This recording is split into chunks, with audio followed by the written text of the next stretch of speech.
Assalamualaikum warahmatullahi wabarakatuh. Oke, masih bertemu dengan mendalami puisi ya. Materi yang akan kita bahas, kita tuntas habis, yaitu mendalami puisi. Nah, di pertemuan sebelumnya kita sudah membahas tentang mengidentifikasi komponen penting dalam puisi ya, karena itu submateri yang pertama. Nah, pada pertemuan hari ini kita akan membahas tentang submateri yang kedua, yaitu mendemonstrasikan puisi. Nah, seperti apa? Yuk kita simak baik-baik ya. Nah, mendemonstrasikan puisi, ada dua hal dalam mendemonstrasikan puisi ini yang akan kita bahas, yaitu apa? Membacakan puisi dan memusikalisasikan puisi. Itu yang kedua ya. Nah, perhatikan baik-baik. Kita masuk ke dalam yang pertama, yaitu membacakan puisi, di mana proses pembacaan puisi ini harus memerhatikan vokal, ekspresi, dan intonasi. Nah, ada tiga hal yang harus kita perhatikan baik-baik dalam membacakan puisi. Selanjutnya, perhatikan contoh berikut.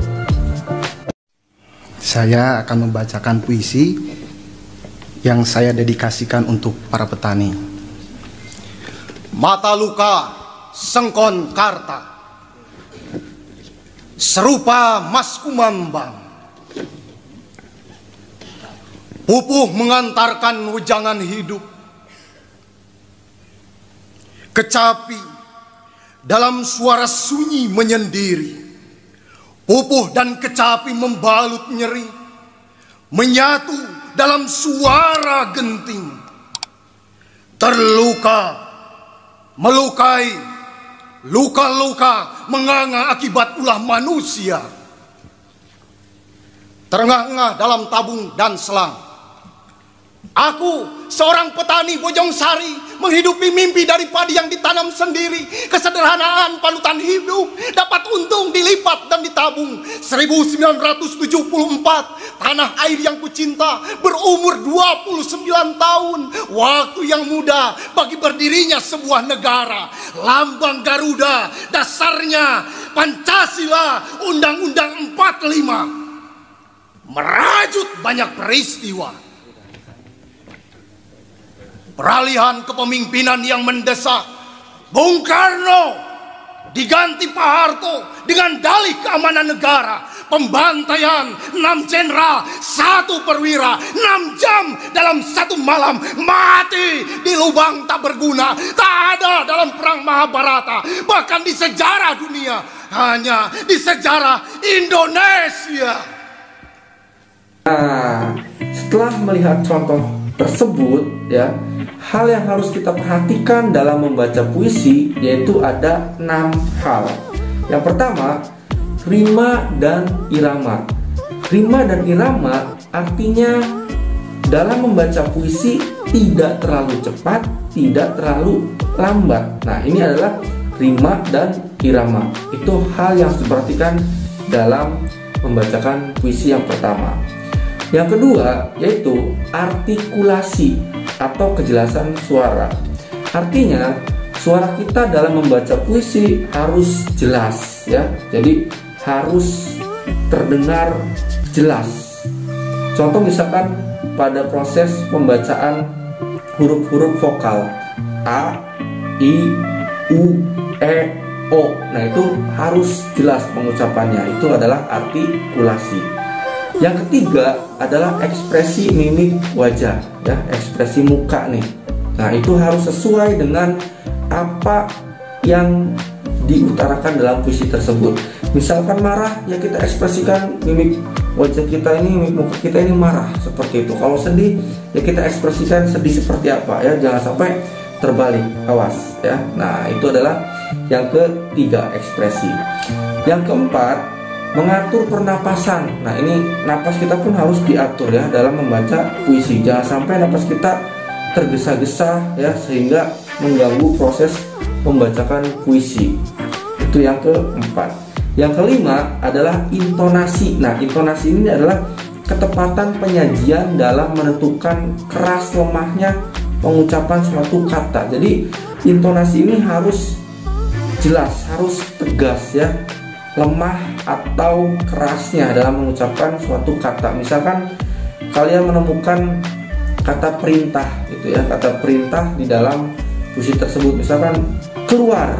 Nah, itu harus diucapkannya dengan keras seperti itu. Jangan sampai keluar. Nah, itu salah ya. Awas, hati-hati. Jadi harus sesuai dengan kata yang terdapat dalam puisi tersebut. Kalau misalkan keras, ya intonasinya pun harus keras seperti itu. Kalau misalkan lemah, harus lemah ya. Nah, itu dia. Selanjutnya yang keenam adalah penampilan. Nah, ini tidak kalah penting ya dalam proses membacakan puisi. Jadi kita pun harus memperhatikan penampilan kita. Otomatis dalam penampilan adalah tentang kepribadian dan sikap kita pada saat di panggung ya, atau misalkan pada saat kita akan membacakan puisi tersebut. Agar apa? Agar sesuai dengan apa yang terdapat dalam puisi tersebut dan bisa tersampaikan itu pesannya. Nah, itu adalah hal yang harus diperhatikan dalam membacakan puisi ya. Paham ya? Nah, selanjutnya ada langkah-langkah dalam mendemonstrasikan puisi. Nah, langkah yang pertama adalah membaca dalam hati puisi tersebut berulang-ulang. Kenapa harus berulang-ulang? Karena walaupun membaca puisi itu membawa teks puisi, tapi tidak serta-merta kita pun harus selalu membaca, selalu melihat mata kita ke dalam teks tersebut. Tidak. Tapi membaca puisi tersebut, kita bisa melihat teksnya cukup, lalu kita bacakan ya seperti itu. Jadi jangan terpaku pada teks dalam proses membacakan puisinya, itu dia ya. Jadi itu langkah-langkah dalam mendemonstrasikannya. Yang kedua, memberikan ciri pada bagian-bagian tertentu. Nah, jadi kita edit dulu nih si teks puisinya, kita edit dulu, kita berikan ciri, misalkan tanda jeda.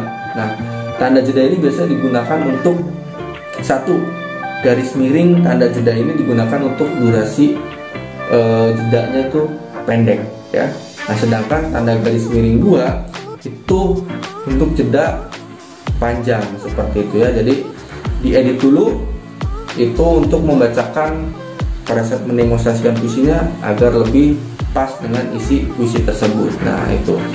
Selanjutnya yang ketiga adalah memahami suasana, tema, dan makna puisi. Nah, ini adalah yang ketiga ini jelas.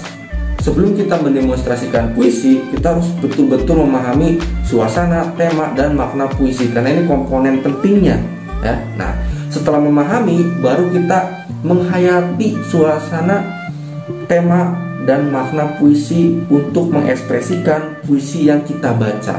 Nah, jadi setelah memahami, kita menghayati agar apa? Agar pesan yang disampaikan dalam puisi tersebut tersampaikan. Itu dia ya. Itu adalah langkah-langkah dalam mendemonstrasikan puisi. Selanjutnya, nah ini ya, perhatikan contoh puisi berikut. Nah, ini adalah contoh puisi yang sudah diedit ya, diberikan tanda jeda ya, jeda pendek dan jeda panjang. Nah, ini contoh puisinya. Saya akan mencontohkannya ya. Nah, ini dia, perhatikan. Matahari bangkit dari sanubariku, menyentuh permukaan samudra raya. Nah ya, itu adalah sekilas contoh saja ya, contoh untuk membacakan teks puisi yang sudah kita edit seperti itu ya. Nah, selanjutnya masuk yang kedua, yaitu adalah musikalisasi puisi. Nah, di mana musikalisasi puisi ini adalah merupakan puisi yang dinyanyikan dengan iringan musik. Nah, itu adalah musikalisasi puisi. Nah, perhatikan contoh berikut. Nah, perhatikan ya.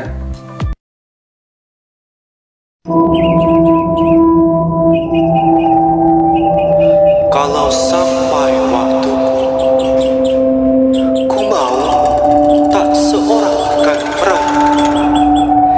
Tidak juga kau tak perlu seduh sedang hidup.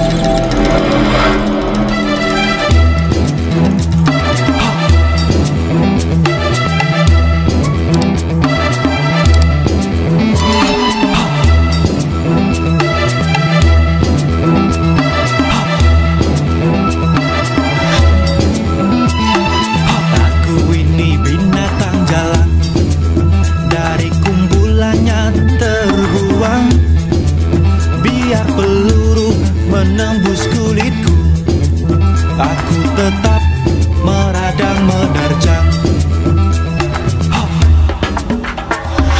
Aku ini binatang jalan, dari kumpulannya terbuang.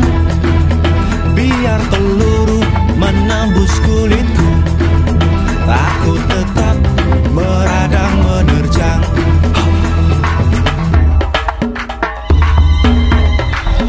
Luka dan bisa ku bawa berlari, hingga hilang pedih-pedih. Dan aku akan lebih tidak peduli. Aku mau hidup 1000 tahun lagi.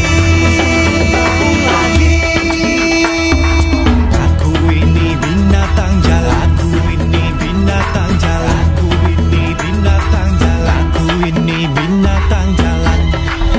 Luka dan bisa ku bawa berlari, hingga hilang pedih-pedih.